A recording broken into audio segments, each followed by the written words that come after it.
ఓం సాయిరామ్ సమర్థ సద్గురు సాయినాథ్ మహారాజ్ కి జై. మన సాయి బిడ్డలందరికీ నమస్కారం ఫ్రెండ్స్. ఎలా ఉన్నారండి? మన సాయినాథ్ ఉండే వలన అందరూ సంతోషంగా ఉండాలి అని మనస్ఫూర్తిగా కోరుకుంటూ ఈ వీడియో అయితే స్టార్ట్ చేస్తూ ఉన్నాను. ఇక ఈరోజు వీడియోలో మనం చూడబోయేది ఏంటి అంటే కనుక, బిడ్డ నువ్వు నా దగ్గర నీకు అసలు అదృష్టమే లేదు, నన్ను ఎప్పుడైనా సరే మంచి స్థాయికి ఎప్పుడు తీసుకువెళ్తావు, నాకు కూడా రాజయోగం పట్టే యోగం అనేది ఉందా, నాకు అసలు మంచి రోజులు వస్తాయా అని పలు విధాలుగా నన్ను విమర్శిస్తూ ఉన్నావు. నన్ను ఇప్పుడు కూడా ఇదే కోరుతూ ఉన్నావు. సమాధానం చెప్పు బాబా అని నన్ను ప్రశ్నిస్తూ ఉన్నావు. ఒకరులాగా నువ్వు ఉండాలని కోరుకోవడం తప్పు లేదు, కానీ ఒకరితో పోల్చుకోవడం తప్పు. ఒకరి అదృష్టాన్ని ఎక్కువ చూసి చూడకూడదు, ఇంకొకరి దురదృష్టాన్ని తక్కువ చేసి చూడకూడదు. ఎందుకు అని అంటే, ఎవరి తలరాత ఎప్పుడు ఎలా మారుతుందో ఎవరూ చెప్పలేరు బిడ్డా. కనుక నీ యొక్క పరిస్థితి ఏంటి, అసలు నీకు ఏమి కావాలి అది మాత్రమే ఆలోచించు. ఇతరుల్లాగా ఉండాలని ఎప్పుడు కోరుకోవద్దు. ఎందువల్ల అని అంటే, నీకు భగవంతుడు ఏమి ఇచ్చాడో అదే కదా నీకు దొరుకుతుంది. నీకు లేనిది ఎలా వస్తుంది చెప్పు? నీకు దొరికింది ఎప్పటికీ పోదు, నీకు వచ్చింది మాత్రమే నీది అవుతుంది. అందులో సంతృప్తి పడే ఒక భావన అనేది నువ్వు ఏర్పరచుకోవాలి.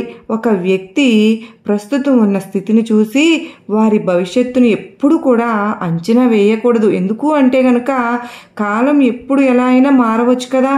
ఎగతాళిగా నువ్వు వాళ్ళని నవ్వని, నిన్ను చూసి అసూయతో ఏడ్చే వాళ్ళను ఏడవనని నువ్వు మాత్రం ఎప్పుడు నీలాగానే ఉండు.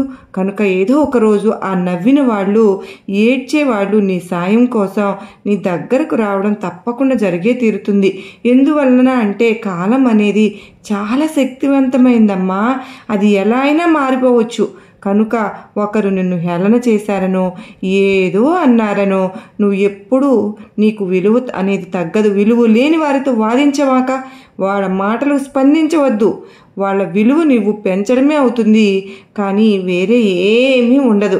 కథలని బొమ్మకు కవితలు చెప్తే మారని మనిషికి నీతులు చెప్పినా ఒకటే కదా. కథలని బొమ్మకు ఏం మాటలు చెప్పినా, ఏం కవితలు చెప్పినా అర్థమవుతాయా చెప్పు? నువ్వు చుట్టూ ఉన్నవారు కూడా అలాంటి వారే అని నువ్వు నిర్ణయం తీసుకుని ప్రశాంతంగా, నిశ్శబ్దంగా, మౌనంగా ఉండు. ఏ విషయం మీద నీకు ఆసక్తి ఉందో ఆ విషయాన్నే చెయ్యి. ఒక విషయం మీద ఆసక్తి లేని వాళ్ళంటూ ఎప్పుడు పైకి రాలేరు కూడా. ఎలాంటి ఆసక్తి అయితే ఉందో అలాంటి వారిగానే తయారవుతారు. ఎలాంటి ఆలోచనలు ఉంటే అలాగే ప్రపంచం చుట్టూ తిరుగుతూ ఉంటుంది. అలాంటి ఫలితాలే భగవంతుడు కూడా నీకు ఇస్తాడు, అవే అనుభవిస్తారు. కనుక నీ యొక్క ఆసక్తి దేంట్లో ఉంది, నువ్వు ఏమి చేయగలుగుతావు అనేది నువ్వే గుర్తుంచుకో. నువ్వు చేసే ప్రతి విషయం కూడా అది నీకే చేరుతుంది అని గుర్తుపెట్టుకో. ఒకరికి మంచి చేయాలి అని అనుకున్నప్పుడు, ఒకరికి ఒక విషయం చెప్పాలి, చెయ్యాలి అని అనుకున్నప్పుడు అది నీ పరిస్థితిలో ఉండి ఆలోచించుకో. ఇలా చేస్తే వాళ్ళకు మంచి జరుగుతుందా అని. ఎందువల్ల అంటే, ఆ పరిస్థితే నీకు వచ్చిందనుకో, అది ఒకరికి ఒక న్యాయం, నీకు ఒక న్యాయం ఉండదు కదా. నువ్వు ఎలా నిర్ణయం తీసుకుంటావో ఇతరులకు కూడా అదే నిర్ణయాన్ని చెప్తూ ఉండాలి. చేసే పని మీద పని మీద కూడా ఎప్పుడు కూడా పాపం అనేది అప్పు లాంటిదే. ఏ రోజు వడ్డీతో సహా తీర్చుకోవాల్సిందే. చేసే ప్రతి పుణ్యము కూడా పొదుపు ఖాతాలో వేసినట్టే. ఆపద సమయంలో తప్పకుండా భగవంతుడు ఆదుకుంటాడు. కనుక పాపం అనే మాటకు నువ్వు అసలు దగ్గరగా ఉండవద్దు. పుణ్యం ఎలా చేయాలి అని మాత్రమే ఆలోచిస్తూ ఉండు.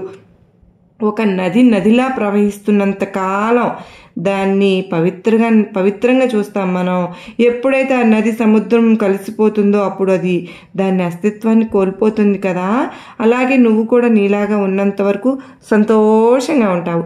ఎప్పుడైతే ఇతరులతో నువ్వు పోల్చుకోవడం మొదలు పెడతావో, ఇతరులతో పోటీ పడుతూ ఉంటావో, అప్పుడు నిన్ను నువ్వు కోల్పోతావు కూడా. ఈ విషయాన్ని నువ్వు తప్పకుండా తెలుసుకుని తీరాలి. ప్రతి మనిషి కూడా ఆ జీవితంలో కొన్ని సందర్భాలు కఠినంగానే ఉంటాయి. కఠినమైన క్లిష్టమైన పరిస్థితులు ఎదుర్కోవాల్సిన సమయం వస్తుంది. బతుకు భారంగా కూడా అనిపిస్తూ ఉంటుంది. ఏం చేయలేని పరిస్థితి. అటువంటి సమయంలో నువ్వు వెతకవలసింది ఎవరి కోసమో కాదు, నీ ధైర్యాన్ని కూడగట్టుకో. ఈ యొక్క సమయాన్ని నేను ఎలా దాటాలి అని నువ్వు ఆలోచించు.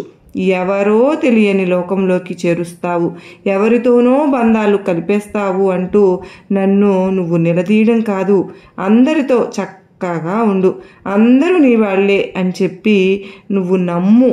ఏదైనా సరే కానీ బిడ్డ, నీ వాళ్ళు అన్నప్పుడు వాళ్ళతో నీకు రుణానుబంధం ఉంది అని అర్థం చేసుకో. రుణం ఉంటేనే ఎవరితోనైనా స్నేహాలు కానీ బాంధవ్యాలు కానీ కలుస్తాయి. నీకు ఎవరైనా ఎదురుపడినా లేక మాటలు కలిపినా అది కూడా రుణానుబంధమే అవుతుంది. మరి రుణం అనేది లేకుంటే ఎవరిని కూడా కలలో కూడా నువ్వు చూడలేవు. ఇక రుణం తీరిపోతే ఏ బంధము కూడా ఒక్క క్షణమైనా సరే నిన్ను వదలరు. ఈ రుణానుబంధం విలువ తెలుసుకుని మసలుకోవాలమ్మా. ఏ బంధమైనా సరే వదిలేసినా సరే ఆ బంధం వల్ల బాధ కలిగినా బాధపడవద్దు, నిందించవద్దు. వాళ్ళ సంతోషం కోరుకో. బంధాలు కల్పించినది కాలగర్భంలో కలిపేయడానికే కాదు కదా, గర్భంలో కలిపేయాలి అని అంటే అది కేవలం భగవంతునికి మాత్రమే సాధ్యం. బంధాలు అంటే ప్రేమ అంటే ఎలా ఉండాలో తెలుసా బిడా, తెలుసుకోవాలి కూడా. అంటే దశరథ మహారాజు గారి సందేశం చూసే మనం నేర్చుకోవాలి. మన వంశంలో ఉన్నవే అంత డబ్బుతో కూడుకున్నవే. ఈ బంధాల గురించి పాపం చేసి ఆ తిండి అవసరం మనకు ఉండవద్దు. వారు బాగుంటారు, కానీ కర్మ అనుభవించేవారు మాత్రం తను మాత్రమే ఉంటుంది. కనుక ఎవరు ఎన్ని చేసినా ఎవరి కర్మ వారే అనుభవించి తీరాలి.